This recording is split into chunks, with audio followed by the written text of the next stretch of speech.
Mike, I mean, we're driving here in Ukraine. I know it's sort of Australia seems a long way away, but where you grew up.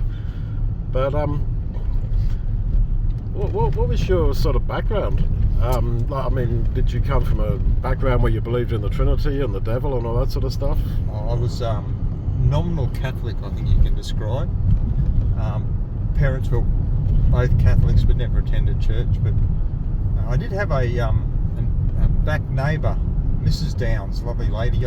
She asked my mother if I'd like to go to Sunday school as a little, I think it must have been about a 7 or 8 year old, and so I went off and did all the Sunday school stuff, like putting cotton wool on sheep and things like that. But I also on occasions went to the Catholic Sunday school, because I worked it out at that age. If you go to 2, you can get 2 Sunday school prizes at the end of the year. Okay. So a little bit mercenary about that. But I remember getting a Bible, a revised standard version from the Presbyterians, and all my life as a kid I'd open up and read it and in 300 meters, turn left. And I couldn't make any sense of it. Oh, I could make sense of it, but it was, some of the stuff was too in-depth for a child, you know.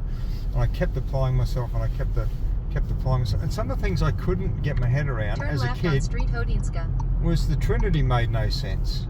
How 3 people could be exist in one body and yet be separate. That didn't make sense to a child.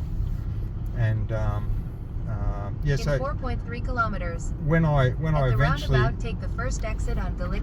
when I eventually looked into the Bible as an adult and started studying it, I could see for myself it still didn't make sense, but I did come to understand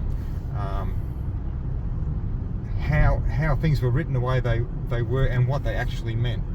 And Trinity wasn't one of the things that I found I agreed with. So would you say that the Trinity was like a sort of a block for you to sort of become a Christian? I've always sort of been open-minded, never a block. I was always curious to know what it meant, but I didn't think. No one explained it sufficiently for me to say, yeah, I can accept it, I can understand that.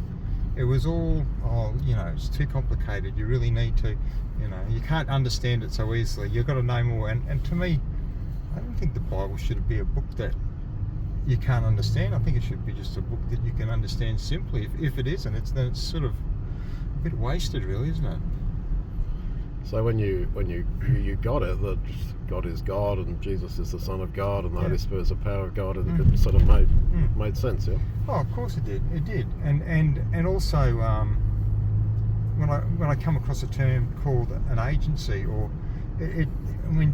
Jesus is described in the Bible as an apostle of God, and the Greek word apostle means he's an agent of God. And if you understand a little bit more, anyone in the Jewish culture who was an agent of another had that person's authority and could do things under the authority of the person that gave it to them, but didn't have to be the same person.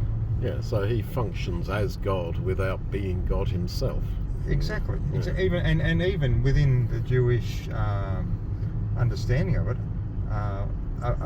a rich man could send his slave to go and transact a business agreement, and even then that slave was a person of no account in some people's eyes. He had that man's authority to do that, so he was considered to be that man, even though he was a slave. Oh yeah, the truth makes perfect sense. Yeah. Yeah. I mean, I'm going to say we see that today. We have people entering into business contracts for other people as their agents. It's a common held legal practice now in our modern culture.